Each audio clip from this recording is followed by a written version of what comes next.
So yeah, I finished with my first job, so I'll be talking about my second job. I'm so sorry for the previous video. The audio didn't really went well. I'm still learning to take videos, so pardon me. I will get better with time. The audio was really bad, and also the captions were also not really perfect. It took me like 5 days to edit the video and to download it. I don't know what happened with CapCut. It took me 3 good days to download the video, so I was really tired of it. And I didn't put my whole, I really put my whole energy, but then I got tired at the end and I didn't get time to really edit again. But I promise this video, as you can hear, the audio is much better than the previous beat video. I hope so, because I don't know. I'll check the video when I'm done. I have two of my microphones that I'm using here. They're connected to two different devices. Hopefully it will all go well. So yeah, thank you so much for watching my videos and for tuning in as we talk about being immigrant.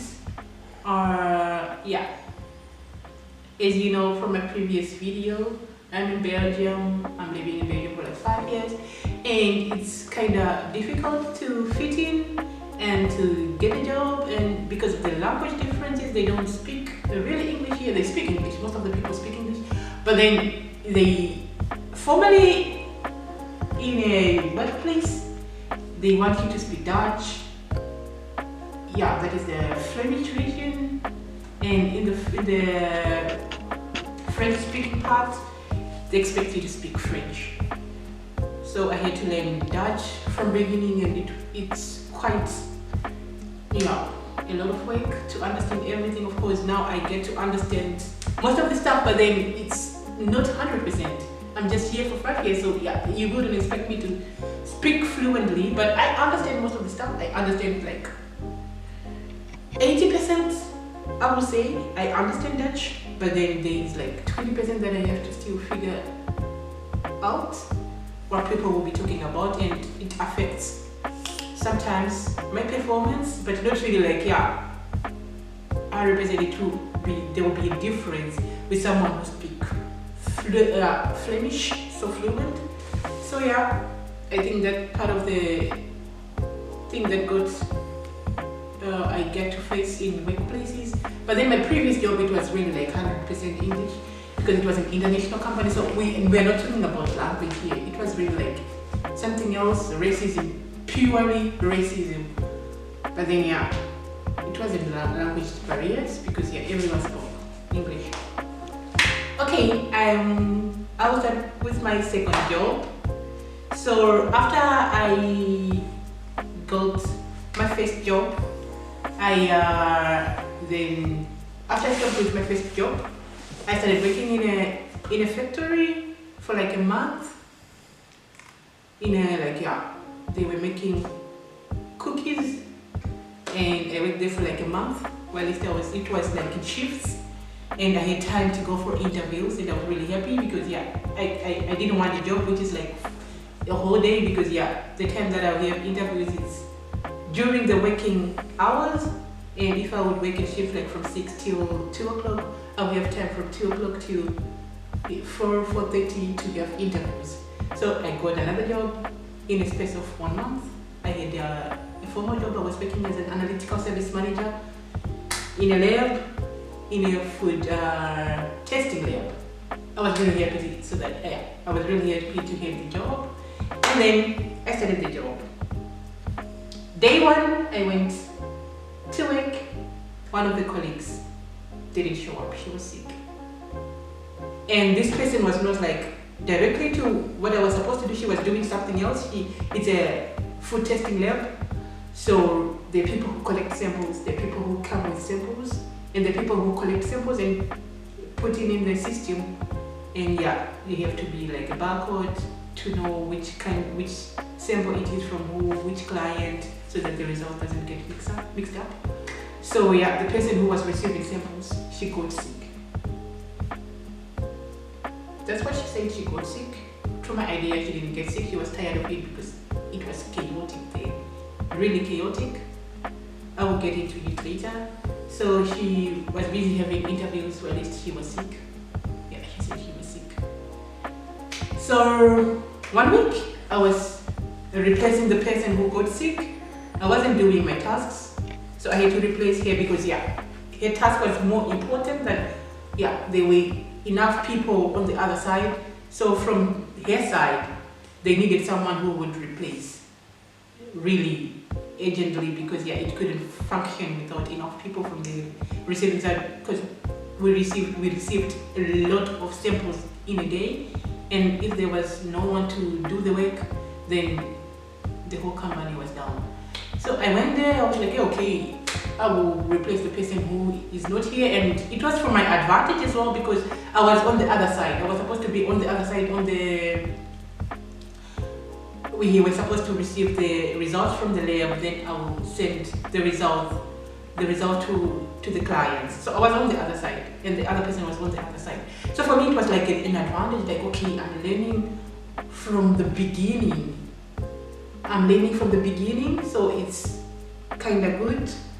I will understand how it goes, the procedure, you will know in the system, because we use a system to record till the end, till the results are sent to the client. So I replaced the person for 1 week. 1 week turned to 2 weeks. 2 weeks turned to 1 month. 1 month turned to 2 months. And I was asking like, when is the person coming back? She's still sick. She's still sick. She will come back. Then after 2 months, the person came back and she just came to work for like 2 weeks because she had already found another job. So it meant I had to stay till the company found a replacement for the person because I already have the experience. They are still looking for someone. So I had to replace the person till the company found someone else. I was like, it's fine. I will just do the task that I have to do until they found another person. So in the process of me doing this, I had a colleague. So she thought she was better than me. Of course, she would be better than me. She was working for the company for 3 years and I had to pick up from zero. I had to learn everything from zero. She should be better than me. She was better than me. The story is, the person thought she wanted my position. She thought I wasn't capable of doing the position that I was supposed to do, and she wanted to take over the position that I had applied for, the position that I had an interview for, the position that I signed for, and she thought she was better than me. And she talked to my colleague. She wasn't like my boss, but she was on a high position to hire people. So she talked to the person and said, I would like to have the position that she have. That was behind my back. I didn't know about it. I would like to have the position. I would be happy to have that position that she applied for. I'm like, I didn't know, but then they discussed everything. You planned for an interview behind my back, and they actually had an interview. And then after they had an interview, my colleague came to me and like, I talked to the colleague. I had an interview for your position, and he said we should share the position. Share the position? What do you mean? Explain what you really mean. How are we going to share one position? What is going to happen here is you will work half of the time on my position, and you work half time on your position, vice versa. We have to exchange 2 positions. What do you mean?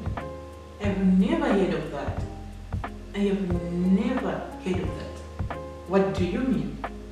Yeah, maybe we work half until we have people to replace us, then we will move all of us to the other side, to the analytical service manager position. I'm like, no, I'm not going to do that.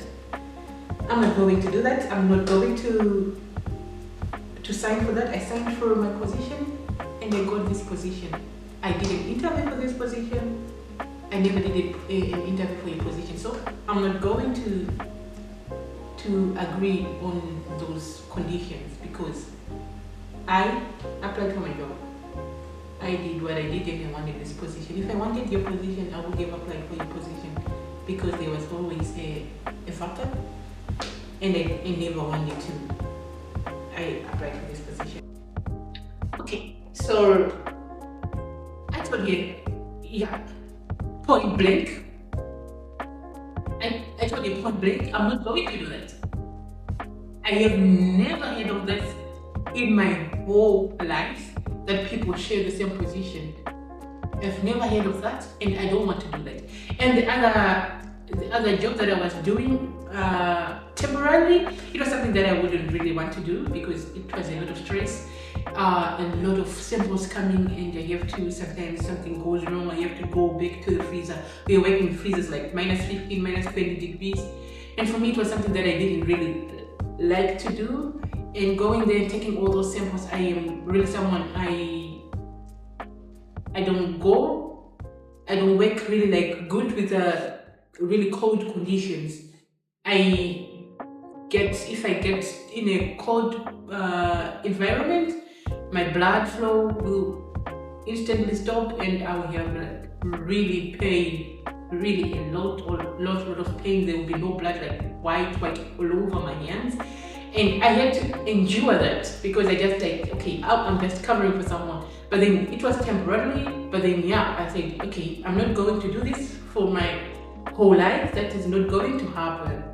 Because yeah, you know, those frost bites after, it was really like serious and I didn't want to do that. And I said, no, I'm not going to do that. And yeah, a week after, the other colleague, she then went to the person that she had an interview with and told her like, yeah, if you don't give me the position, I'm going to quit. She threw it a whatever tantrum, whatever you may call it. And they entertained her. Maybe reason that she had experience than me. So I wasn't important in this phase because yeah, they were entertaining her more than they were entertaining me. So for me, I was like, I'm not going to take this. This is bullshit. I don't take bullshit. People have to respect me and I have to respect them and we work together and it goes like that. So they started to give you like the resources, the books to read through, whatever the laws and regulations in Belgium pertaining food testing and yeah, what we have to report on, whatever. And I'm there and they are neglecting me. I just feel like, yeah, okay, so you thought she's important than me? Okay, that's okay. It was 5 months. I'm still on the same position. There is no possibility for me to really go to the position that I applied for. I just decided like I have too much respect for myself. I respect myself so much. I did a master's so that I would have position that I want. I won't be studying for like 4 years of bachelor's, 2 years of master's to go and collect samples. No, that's not going to happen in my life. I have so much respect for myself. So I said, that's it. I'm done. I started looking for a job. I didn't tell anyone. I said, I'm going to look for a job. And if I get a job, I will leave this place. So I started to apply for jobs. I got sick several times to go for interviews. And then yeah, it didn't work because you don't really have enough time to go for interviews. I went for like a few interviews, then I decided I will quit now so that I can concentrate and have time to focus on interviews and have time to have interviews, because I was working 8 till 4:30 and I didn't have time to really schedule in for interviews. Okay, so I just decided, okay, if I really need to have a job, I have to quit and look for a warehouse job. Temporarily, I will work in a warehouse till I get a full-time job. So in a warehouse, you can work in shifts. You can start at 6 o'clock in the morning, 5 o'clock in the morning, and finish 1 o'clock or 2 o'clock, or work from 2 o'clock till 10 o'clock. So I decided, okay, I'm going to quit. I had much respect for myself. I never liked it there, so I went directly to the person who was talking to my colleague and making it to take my position. I went directly to her office and I told her, like, yeah, I'm quitting.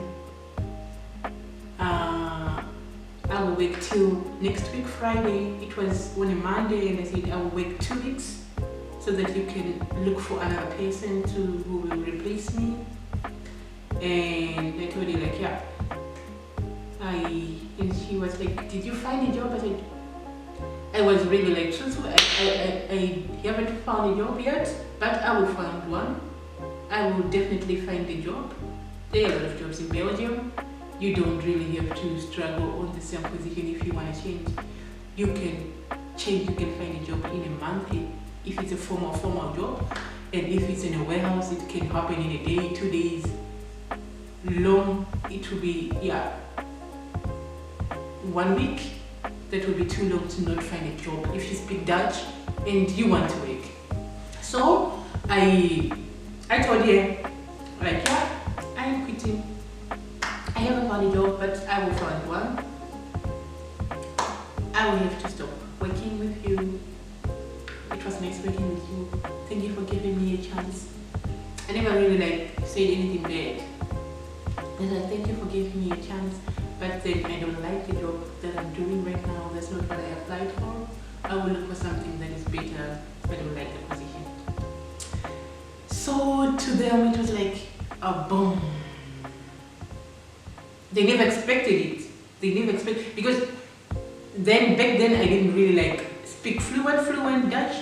I'm not speaking fluent yet, but I can speak better now than what I was. So the people would think, yeah, she doesn't speak Dutch, so her opportunities of getting a job in Belgium, they are really low. So she will be, she will be happy that we give her a job. She will be connected. She won't go. But then I did bioscience, so it's something that is really have a lot of opportunities in Belgium.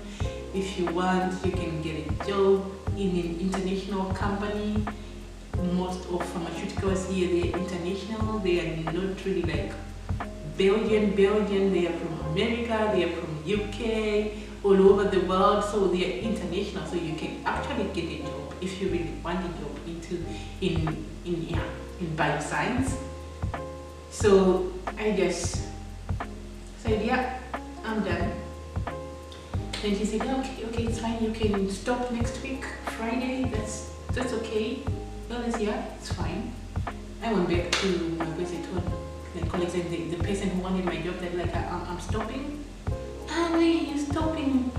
Feeling pity, she's feeling pity, but she's behind. She's really happy that she will get my position. And I'm like, okay. That's when I have much respect for myself. People, you really have to have respect for yourself. That's one thing that I want to tell people of color. Respect yourself. It all starts from you respecting yourself, and everyone else will respect you. If you look down upon yourself, if you don't respect for yourself, no one will respect you. I assure you. So it's mostly I'm talking to people of color. If you're a person of color, respect yourself. Don't take bullshit. Say no, I'm not taking bullshit. I did this and I did this because I wanted this and I'm going to get this. So if you're giving me something that is lower than I expect, lower than I deserve, please go. Please go. Like, I have respect for myself. I can get a warehouse job and I will work. I'm not lazy, like I said in the last episode. Don't count me on lazy people. I am not lazy. I will do a physical work, like physically job, than the person who have been doing it for a long time, than the person who doesn't even have a bachelor's or a certificate. I will do that. I am really a strong person, physically, mentally, psychologically. I am really strong and I have respect for myself. So I worked in a factory, a cookie factory, for like 1 month, and I got another job. So now I got a job as a buyer. It was a mix of administration work, but mostly buying stuff. It was like a company with warehouses. They rent warehouses and they have a lot of clients, different clients in different warehouses, and everyone else, they were like 20 different companies, 20 different warehouses, and everything that they wanted, they have to come through me and I had to order everything, look for suppliers, make POs in the system and make sure everything is fine, and I had to work hand in hand with the accounting department. So the thing is, I was replacing someone who was leaving in 3 weeks, so I had to learn really fast, really quick. In 3 weeks, I would have to work independently. So I started working. So I had an interview. It was really like a low job. They thought so, and they thought it was too low for me. But for me, I just wanted an office job.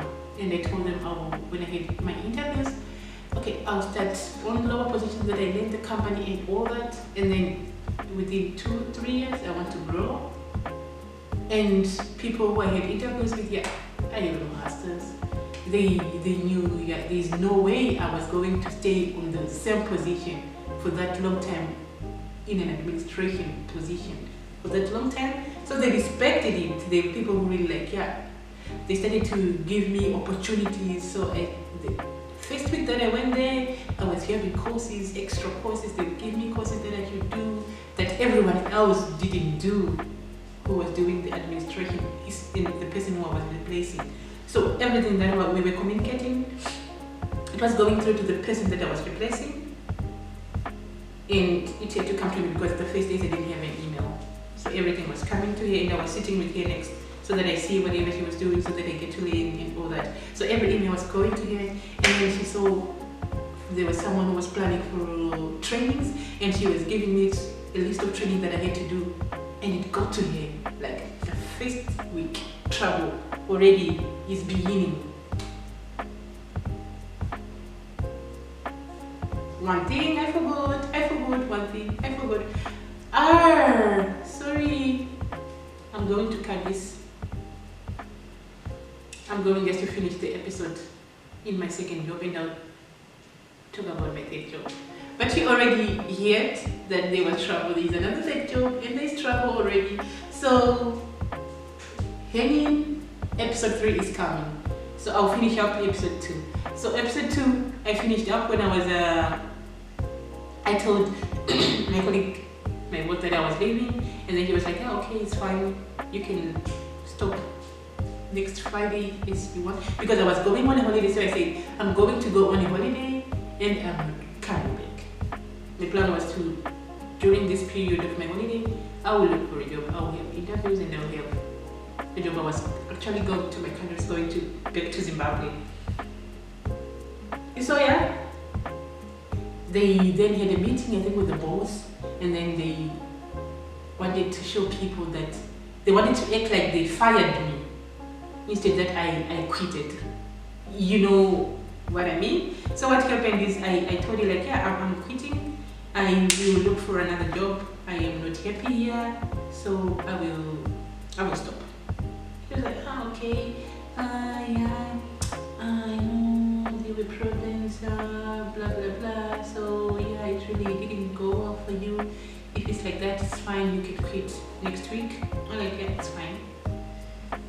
So I went back to my position, my office. Not an office, it was just like a table, open with fridges with all sort of samples that will go for tasting. So I went back and I started doing my job, and it was a Monday. I started doing my job. Around 4 o'clock, I saw her coming to me and she said, I have to talk to you. And then I went with her and she said, I would want you to quit on Wednesday. I want you to stop on Wednesday. I'm like, why Wednesday? And I never asked her. I was like, yeah, no. Wednesday is actually too far. I'm going to stop now, immediately, with immediate effect. And she just looked at me like that. And I'm like, yeah, now I'm going to pick my stuff. I am leaving. I went back, I collected all the badges, all the stuff that I had to give to her so that I leave. I collected everything and I went to her office directly. It was like 4 o'clock. It was not the end of the day, and I was like, yeah, I have too much respect. You don't want to show people that you fired me. You didn't fire me. I quitted because I want to go, I want to look for a job. If you want to show everyone else that you fired me, I will show you that you didn't fire me. I am quitting on my own. Don't put a wrong narrative. Don't do that. So I went, I picked my things, and that was it. I left. Thank you for listening. So tune in for the coming job. I have one more job coming. This is, yeah, you will understand it. It was not really like the bed, but it wasn't really like good. But I am happy, like I said, I am working in a stable company with good colleagues, people who respect you for who you are, people who see you for your brains and your efforts. I'm not really like smart. I wouldn't say I'm smart. I struggle, I work hard. I try to work hard, I try to master stuff, and I try to really work accordingly to the command. I put my all. I'm not smart. I'm not really like, I'm not really like too dumb. I'm not dumb. I wouldn't put myself in a position to say I'm dumb. No, I'm not dumb, but I'm not smart. Cause I'm too lazy and I'm too faking. You told me get a job, then you asked where I've been. And I'm too perfect till I open my dinner. I want to be me. It's another line, and I'm too clever, and I'm too fucking dumb. Yeah, you have those times when you feel like you're stupid. You really like ask yourself, did I get a master's? Why is my brain letting me you alone? Like it's gone, you don't know anything. I think everyone has those stupid moments. Of course, there's a saying that everyone has got a period of time in a day that they are allowed to be stupid. But some people, they use it